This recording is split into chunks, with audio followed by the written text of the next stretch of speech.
பெரும்பாலும் எம்ஜிஆர் படங்களில் பாடல்கள் எல்லாமே ஹிட் ஆயிரும். அவரோட இந்த பாடல் சரியில்லைன்னு எந்த பாடலையுமே சொல்ல முடியாது.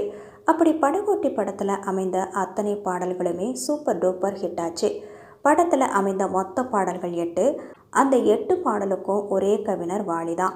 மெல்லிசை மன்னர்கள் 2 பேருமே இசையமைத்த பாடல்கள் தான் இந்த படத்தின் பாடல்கள். இப்படிப்பட்ட படத்தில் ஒரு குறை இருந்ததாகவும் அது எப்படி நிவர்த்தி ஆனது என்பது பற்றியும் ஒரு தகவல் சமூக வலைத்தளத்தில் வைரலாகி வருது. 8 பாடல்களில் 7 பாடல்கள் கவிஞர் வாலி எழுதி அந்த 7 பாடல்களையும் படமாக்கி முடிச்சிட்டாங்க.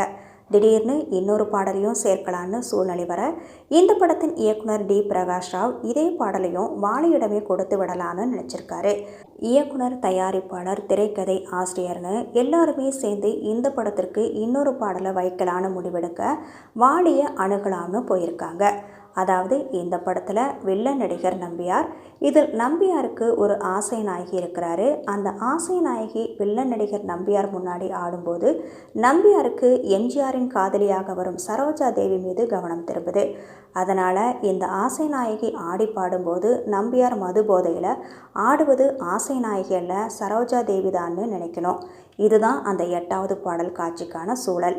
ஏற்கனவே 7 பாடல்கள் நடந்து முடிந்துருச்சு. இந்த சூழ்நிலையில் கடைசியாக 8வது பாடல் வேணும்னு தீர்மானம் செய்கிறாங்க. அதனால் வாலியை பார்க்க செல்ல அங்கே வாலிக்கு கடுமையான ஜுரம் இருந்திருக்கு. இப்படிப்பட்ட சூழல் இருக்கும்போது உடனடியாக பாடல் வேணும்னு சொல்லியிருக்காங்க. ஆனால் வாலியோ தன்னுடைய சூழ்நிலையை சொல்லி இந்த நிலைமையில் எப்படி நான் அந்த ரொமான்டிக்கான பாடலை கொடுக்க முடியும்னு கேட்டிருக்காரு. ஆனால் படக்குழு அடம் பிடிச்சிருக்கு. இருந்தாலும் வாலி இந்த ஒரு பாடலை மட்டும் வேறு யாராவது வச்சு எழுதிக்கங்கன்னு சொல்ல இது படக்குழுவுக்கு பிடிக்கல. ஆனாலும் அவங்க விடலையா.